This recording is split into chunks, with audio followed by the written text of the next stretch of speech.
Coaching as Benevolence, a podcast for people who are curious about using coaching for self-development. I'm Eryn with Roots and Wings Grief and Loss Coaching. And I'm L Shawn with Michelle Sage Place Positive Intelligence Coaching.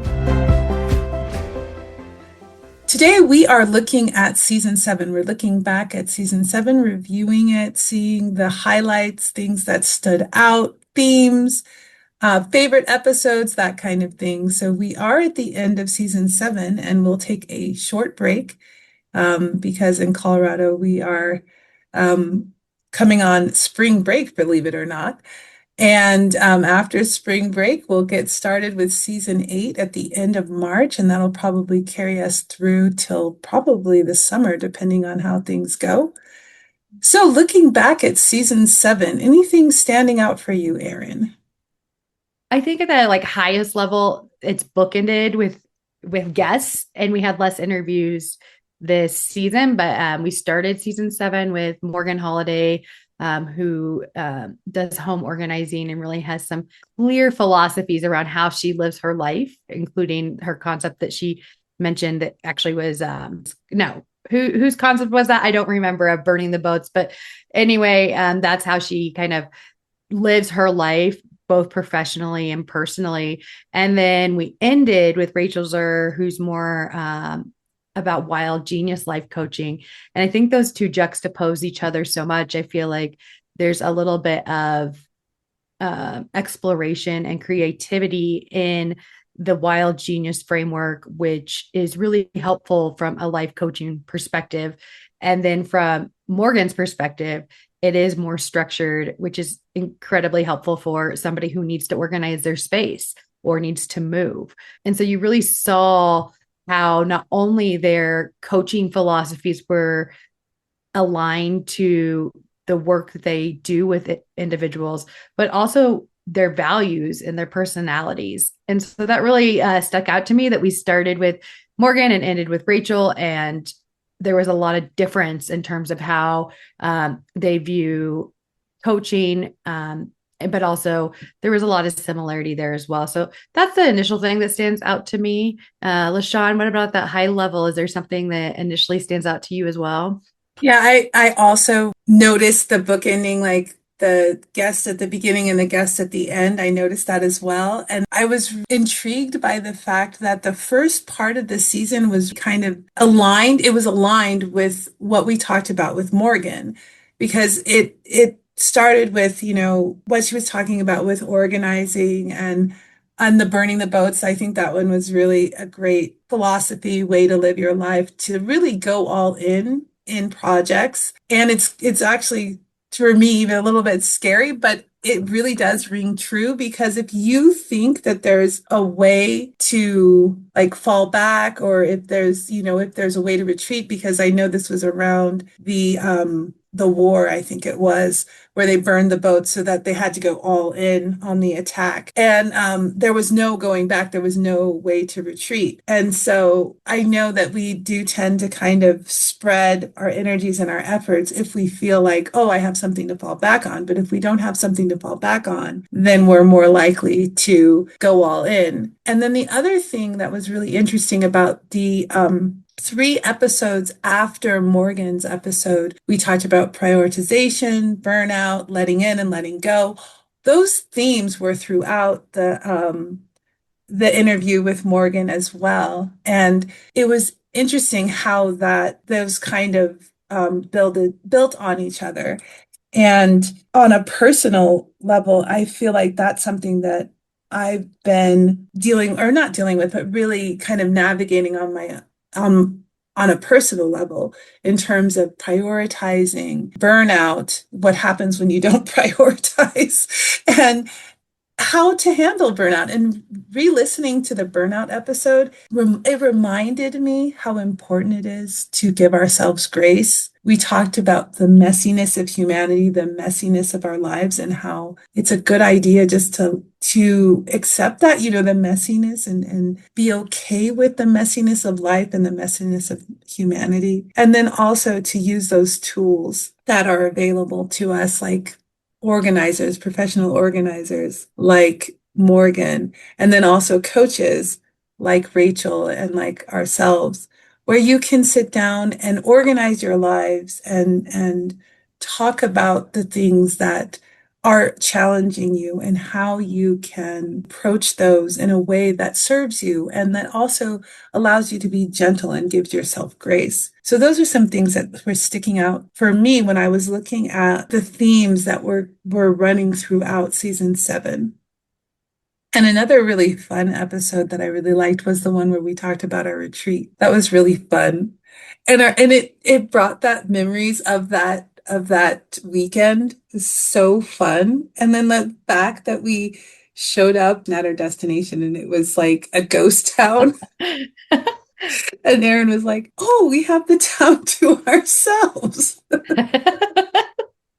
But it was, and then how we pivoted and how we worked together. We talked about, what we wanted to achieve during the retreat, what was important to both of us, and just how it all just came together and how spontaneous it was and how fun it was, like going to the piano bar and challenging ourselves. There was so much fun and joy in that episode. So then it made me also think about how important it is to celebrate and to have joy, moments of joy in your life where, spontaneity. So those are some things that initially came out for me. How about you, Eryn? I want to grab this book really fast based on what you said. So give me a quick second. Yeah, so I love the experience you just took the listeners through. And then also I loved how that felt within me of like starting from that place of giving ourselves grace amidst the messiness and not being so harsh with ourselves or with others. And that then leading to where you talked about our retreat and how there was so much joy. And I have this Lent book here, but I want to find this paragraph that talks about joy amidst grief. So let me see. And I read this morning as I was trying to wake up, try to do something to wake my mind up. The command to practice joy in the midst of loss, grief, and hardship often feels impossible to do and heartless to hear. And then it talks more about that and how important it is to experience joy in grief, holding both. This concept of joy amidst hardship, amidst grief. I love that you pointed out, going back to the joy that we experienced together in our retreat and how we can carry that forward, not only from this past season, but into the next chapters of our lives as we continue to face different challenges and different hardships. And I know some people might think that that feels toxically positive or you can't hold both, and you can hold both, right? And it's not a moral failing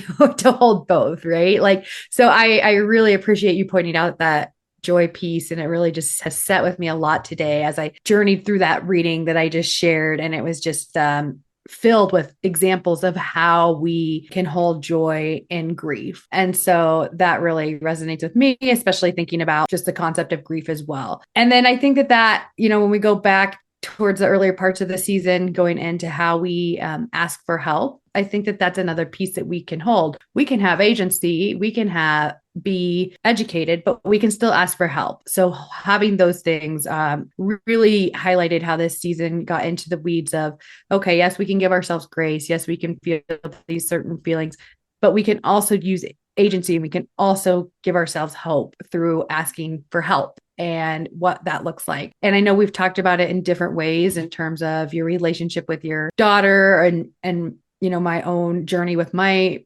professional lens. And I just think that this ties into one of the other key episodes of our season on conflict. And that really stands out to me this season because conflict is so inevitable in our lives and is constantly surrounding us. And I love this concept of we engage it versus retreat from it. And when you just outside of the podcast, even LaShawn did that beautifully. And the way that she texted me about a challenge and asked about it. And I think I had retreated some. And so like that, living out what we have talked about, especially in LaShawn's example, where she called me in, I think is a really cool way to see that not only are we talking about these concepts on our podcast, but we're living them in relationship between us, outside of us, and in our professional lives as well.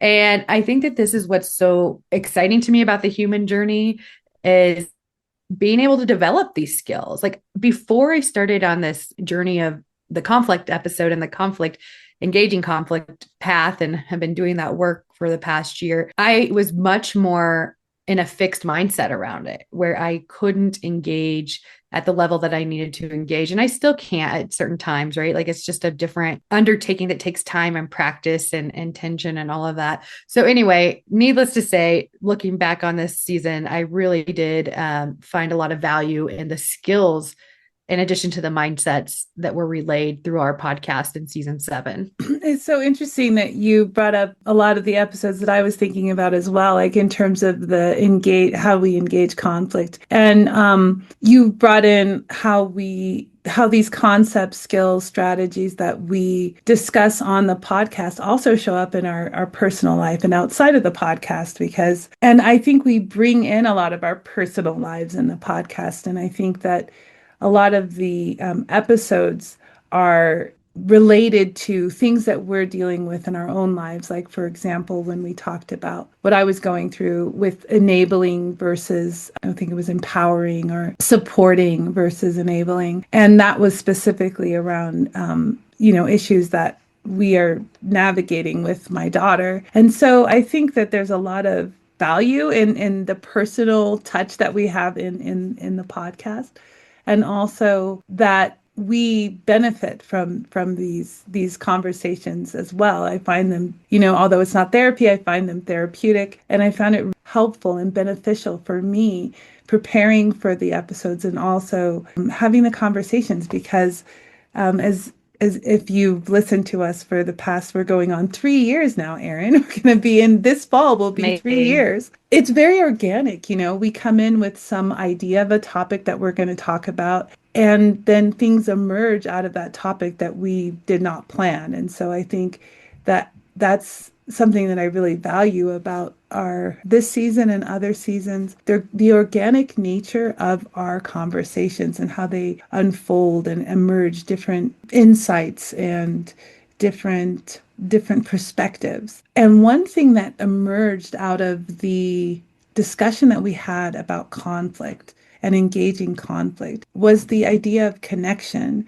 And one of the things that came out of that conversation was how Jesus responds to questions with a question, because it's a vehicle for connection. It's a way to connect, and how engaging conflict and seeing conflict not as something that needs to be resolved or something that needs to be fixed or avoided. It could be something that can be leveraged in order to connect with others. And we talk about difficult conversations. We talked about ways that we can see the other side in a different way, and how conflict can lead to that connection. So that's one thing that I was thinking about. I feel like there was a lot about connection, and not only connection, but resources was really part of it as well. Asking for help, strategies and skill building, as well as mindset. So that was some of the topics that we discussed, or some of the emerging topics that came out of our original topics were connection, and also relying on others. Interdependence comes in as well. So those are some emerging topics that I think led to other episodes, and also that came up organically in the conversation. Eryn, were there any emerging topics that you noticed in season 7 that stood out for you? I think right away I go to the title of episode 11, Reclaim Your Agency When Stressed. I think even just that sentence has been such a silver lining and such a beautiful moment in a lot of ways. And I cling to that. Like, I have agency when I'm stressed. We often think we don't. And I often think I do. And then I get overstressed, and then I definitely don't have it. Just snowballs, right? But then just to have that little nugget of wisdom for, going back to that, reclaiming our agency when stressed, I think is so invaluable. And it doesn't have to be like this black or white. You're either stressed or you have agency, right? Or you're claiming your agency or you're not. No, it's about recognizing that stress and recognizing what you can hold within that, what you can maybe set aside. And, that can lead then to more informed decision making. And I think that goes to this concept that we'd been talking about in that series on conflict at church about getting right. I think it's not only that we like get right with others, but we start with getting right with ourselves by getting into a certain mindset, being curious and using questions about our own behaviors, our own thoughts and feelings, and then reclaiming what we need to when our stress is starting to take over. It's like, who is driving the bus? Is it your stress or is it you, right? And you driving the bus can still have your stress. It just doesn't mean the stress has taken that large of a hold or influence in your life. And so I think that one is one where I just, with the title, just like, it was like, oh, yes, I can just hold on to that title of episode 11 and know that when I'm stressed, I can go back to that.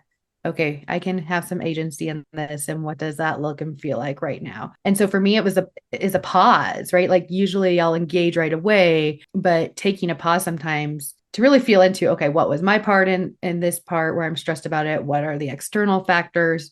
And how do I navigate all of that? I think that is one of the roots to how we move with conflict and engage conflict is getting right with ourselves to engage our own agency and what we can and cannot do. And maybe what we can do in an hour after the conflict or an hour after a high stress event is very different than a day. So it's not having to think that everything is so quick and so needed to be resolved so quickly. And I think that's a shift in thinking sometimes, because for me anyway, when I think, oh, if I can just get this resolved, it'll be good, and then life will worry about it. When our stress lingers, we can sometimes see that as a challenge or something we definitely don't want. But sometimes that can be a good thing that we are processing and taking the time to develop agency over what that stress is. So sometimes people want that stress to go away so quickly or don't want it to linger, but sometimes it might be the more hopeful option, actually, or the more aligned option for you to reclaim your own agency in your stress responses. And so I was just thinking about how the stress part of season 7 with this episode 11 was really helpful for me, but also like all the themes that it relates to, from hope and inspiration to conflict and all the different coaching skills from our guests.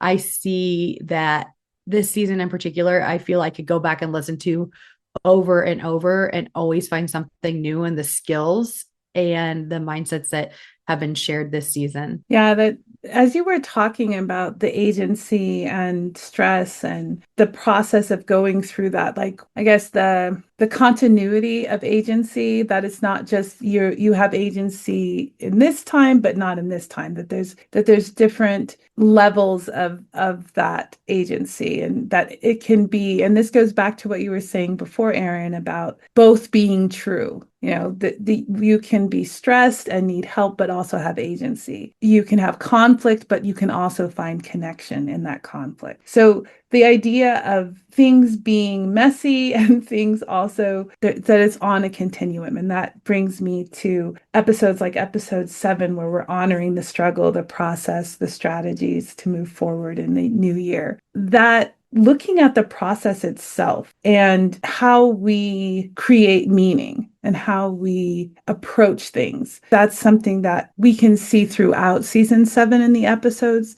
looking at the process. So if you look at our interview with Morgan, it was a lot about her process, the burning the boats and how she approaches life. And then if you look at when we talked about conflict, that was a big piece of that was the series that's going on at your church, where you have a process, and there was a beginning where you went to the trainings and then you brought it to the people at your church, and then how you implemented that throughout and how you have decided to implement that. Again, about the process. In episode 9, we talk about listening to engage our values. Again, another process, a process of creating meaning in our lives, understanding what's important to us and how can we make space in our lives and be more intentional about those things showing up more in our lives. So I really like that season 7 a theme in season 7 is process and being kind of meta about process, looking at it and seeing, Yeah. really delving into it and learning from it. So are there some other themes that you can think of, Eryn, that you saw in more than one episode? Yeah, I think something maybe I haven't mentioned is from, I think it's from episode 2. I just had to look at that to make sure. Letting go and letting in with authenticity and support. So the theme of, as we go through conflict or as we navigate both joy and hope and grief, how do we let go and let in? And this process that's like a give and take and kind of a going back to your word of saying process, right? It's such a process in how we let go and let in, but we have decision points throughout that we make to let go and let in. And part of those decision points are aligned with our values, but also with our authenticity. And so when that comes together, it seems like the process of being able to let go and let in goes better. And so this is a hard one for me too. Sometimes like the letting go of certain things or letting in might be even harder. I don't know. But just the concept of that, I just get this visual in my mind of like water or this back and forth, this gentle back and forth seesaw or like a nice gentle walk. To me, this has to be a gentle process. When I let go of things too harshly or when I let in things without much thought, it feels like I'm getting shifted around and like whirled, in all different directions. And so I think that this gentleness in the letting go and letting in is invaluable to that process. And then that again goes back to everything you just said. I love how you said what you said about conflict and the process. And you said something right when you started talking. Do you remember what that was? It was like one of the first or second points you made. When I first started talking about the processes, what did I say? I think I was talking about creating meaning. I'm totally blanking on it, but it was really good. I should have written it down. There we go.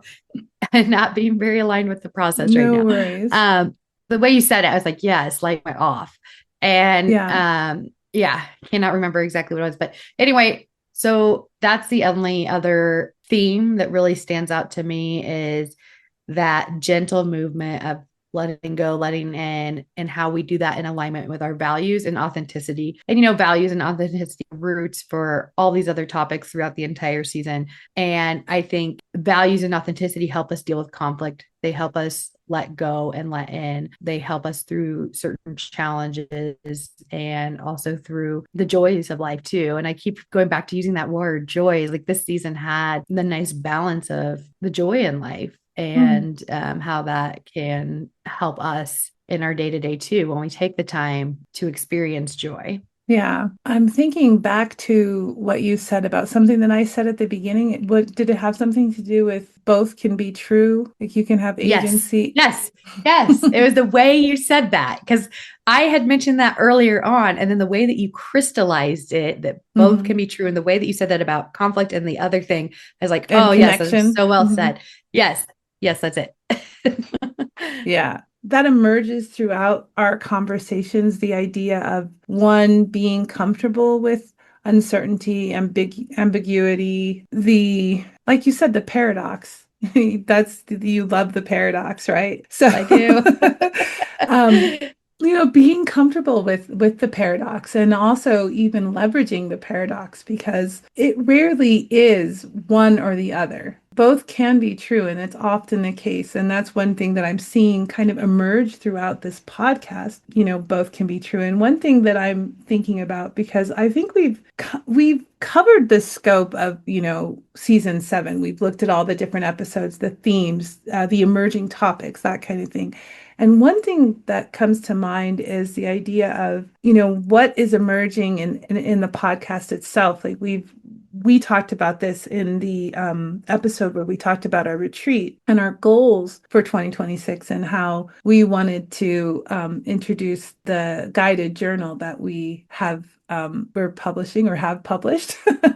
And so just thinking about in terms of just how this podcast itself can be a resource for our listeners, and how it is a resource for our listeners to go through this journey with us. And I want to really encourage our listeners to, and of course, we want to create space and moments where we can interact with our listeners more. And we're hoping that we can do that with our journal that we've written, and how we can take those coaching nuggets of wisdom that we had in the first season and create a guided journal that is separated in threes, because Eryn loves threes.